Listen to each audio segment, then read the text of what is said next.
কি রান্না হয়েছে? এই দেখ ভাত, এই দেখ মটর ডাল। আজকে তো সব নিরামিষ হচ্ছে। মটর ডাল করেছি, ডালটা কত সুন্দর হয়েছে না?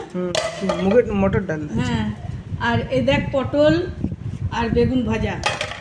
এটাই তো ভাল লাগে ডাল ভাতের সাথে। এই দেখ মান কচু কাঁচা বেটেছি। এটা মানকচু বাটা? হ্যাঁ, ভালো লাগছে তো, সুন্দর দেখতে লাগছে। বহুত টেস্ট। আর এই দেখ কচুর শাক, ছোলা দিয়ে কচুর শাক রান্না করেছি। এটা আমার ফেভারিট সবজি সবচেয়ে বেশি। মান কচুটা খেয়ে দেখিস বাবু, বহুত সুন্দর হয়েছে। মান কচু বাটা, কাঁচা বাটা খুব ভালো লাগে, খেয়ে দেখবি। দেখছো বন্ধুরা, আজকে নিরামিষের মধ্যে অনেক কিছু আইটেম করেছে মা। আর এত জলদি রান্না হয়ে গেল আজকে। হ্যাঁ, এত গরম কি করবো, তাতে তাতে সকাল সকাল করে নিলাম। না ঠিকই করেছে, আজকে অনেক বেলাও তো হয়ে যায়নি এখনো, তাও না। ঠিকই আছে, অনেক বেশি গরম আছে। তো ঠিক আছে বন্ধুরা, ভিডিওটা ভালো লাগলে একটু লাইক করে দিও, সাবস্ক্রাইব করে দিও। টাটা।